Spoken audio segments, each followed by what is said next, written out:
YouTube? It's RSMario here, bringing you another episode of the ongoing saga known as Pokemon Scarlet and Violet leaks. Alright, so today we got some pretty interesting leaks for you. It's not too many, so it looks like things are slowing down. Kaka hasn't dropped too much.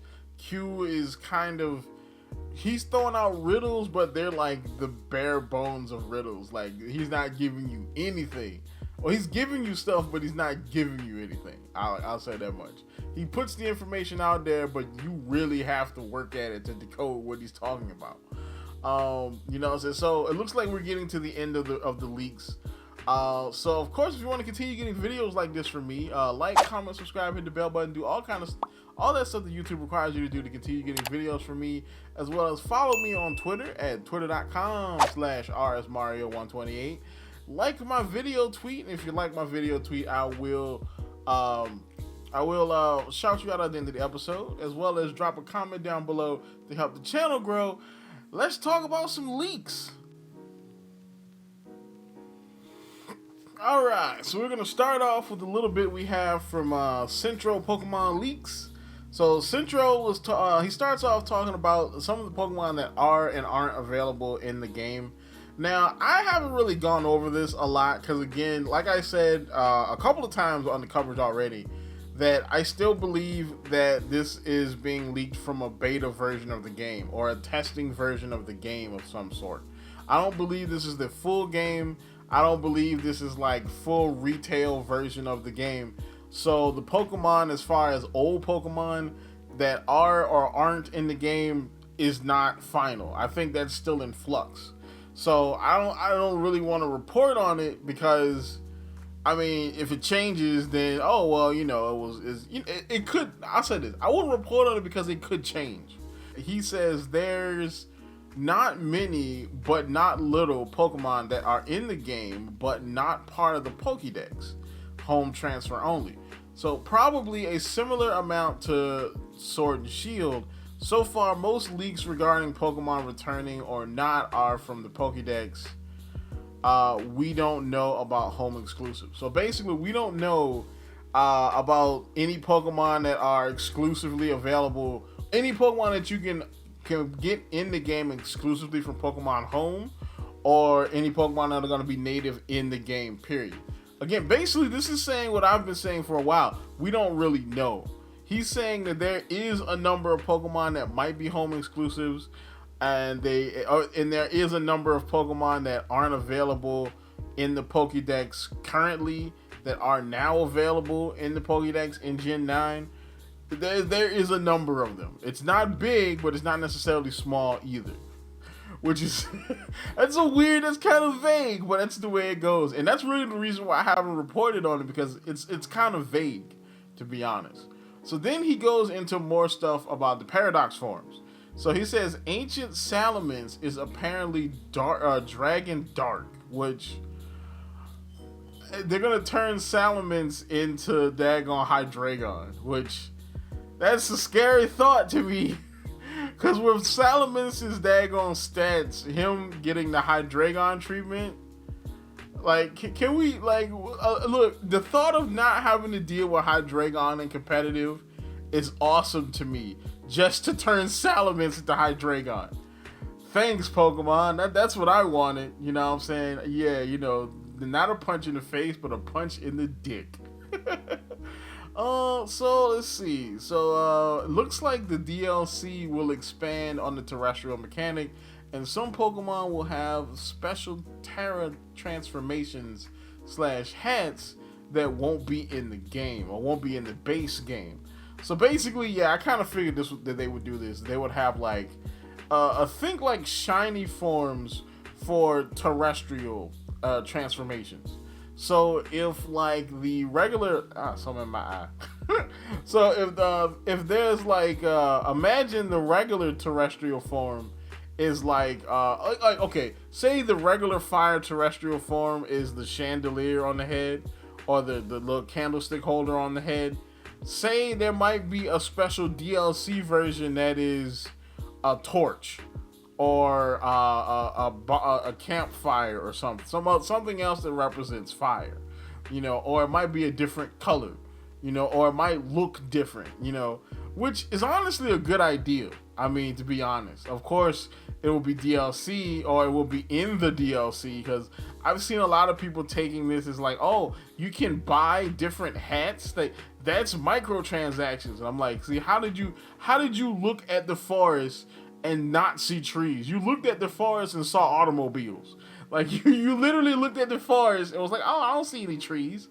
Like, no. So honestly, what they're saying is, in the DLCs that we're eventually going to get for this, because DLCs have replaced the third versions of every generation, in the DLCs, they're probably going to have different versions of the terrestrialized caps, which is pretty interesting, I'll be honest. I mean, to me, I think they should just do the whole thing differently, because the whole crystallized with the hat, it just seems kind of bleh as far as from a design perspective. But from a gameplay perspective, it is definitely game changing though. Alright, so then he has one random tweet here. It says, like UBs.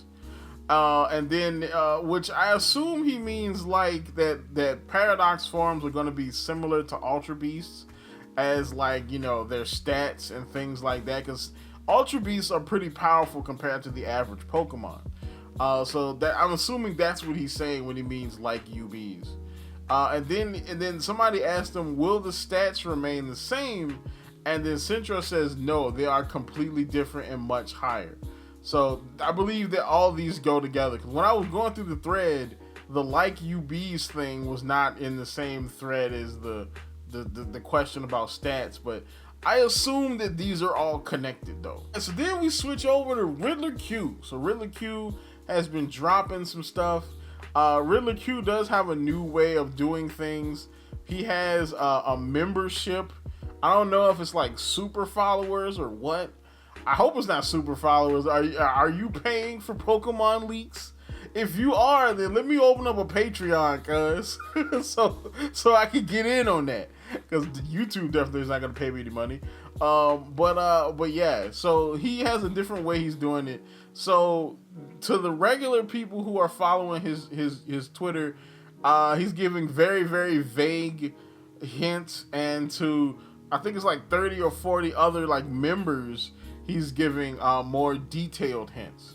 So of course I didn't make the cut, but I still can check out some of the stuff he's dropping though. So he dropped this one that has these Japanese characters and these X's, and then he has a picture of Salamence and it says swap the T for chicken, what people are saying, or C. So I'm not sure what chicken means. A lot of people think that chicken means like Blaziken, and that's gonna be like a fire type or a fighting type, but chicken could mean a bunch of different things. Some people have said it is gonna be Dragon Dark. I'm not saying, I don't see where Dark and chicken really overlap, to be honest, but I mean, it is what it is though. So swap out type for chicken. I cannot tell you what he's getting at here.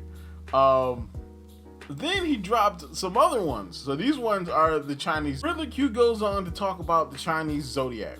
So originally I thought this was going to be about the legendary quartet, but it turns out this is actually possibly about Fuecoco. And it's kind of interesting because Fuecoco has been the starter that we know the least about. Like, we've had like inklings and little blurry screenshots of Sprigatito, of Quaxley and their evolutions, but we've seen nothing on Fuecoco. And so there's been a theory going around for years that the fire starters are all connected to the Japanese Zodiac, the Chinese Zodiac. And so if that's the case, then there's only like 3 Chinese Zodiac characters left that aren't connected, that haven't been fire Pokemon starters yet, or fire Pokemon yet.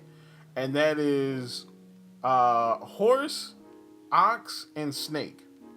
So I seriously doubt that this thing's going to start off a reptile and end up a horse or an ox. I doubt that very seriously. So more than likely it's going to be Snake. You know what I'm saying? More than likely, it's going to be snake. So more than likely, this thing is going to either be like a long lizard. You know what I'm saying? Like, you know, it's going to be like a lizard with like, you know, like a quadruped lizard with the rooster on its head or whatever. Or it's going to be a full-blown snake, you know what I'm saying, and have no limbs at all, which both of those would be interesting. Even though personally I like the idea of a fire gator, you know, a big old fire gator that can be quadruped or it can be bipedal. It can get up on its hind legs and all. I like the idea of a fire gator. I'm not a huge fan of snake Pokemon. Like, I think that we haven't had a good snake Pokemon since like Arbok and Ekans. You know, I mean, Survivor was alright. You know what I'm saying? And Snivy was okay. But so far, I think you can't really beat Arbok and Ekans when it comes to snake Pokemon. But since this is a starter, maybe they'll try to make it better. But it is what it is, though. So, what do you guys think? Do you guys think that Fuecoco is going to be a snake? Or you think that they're just going to swerve us all and he's going to be like a fire horse? A lizard fire horse. You know what I'm saying? What do you guys think? Tell me in the comments down below. Like, comment, subscribe. Follow me on Twitter. Like the video, tweet. And as always, people, keep it real and see you tomorrow.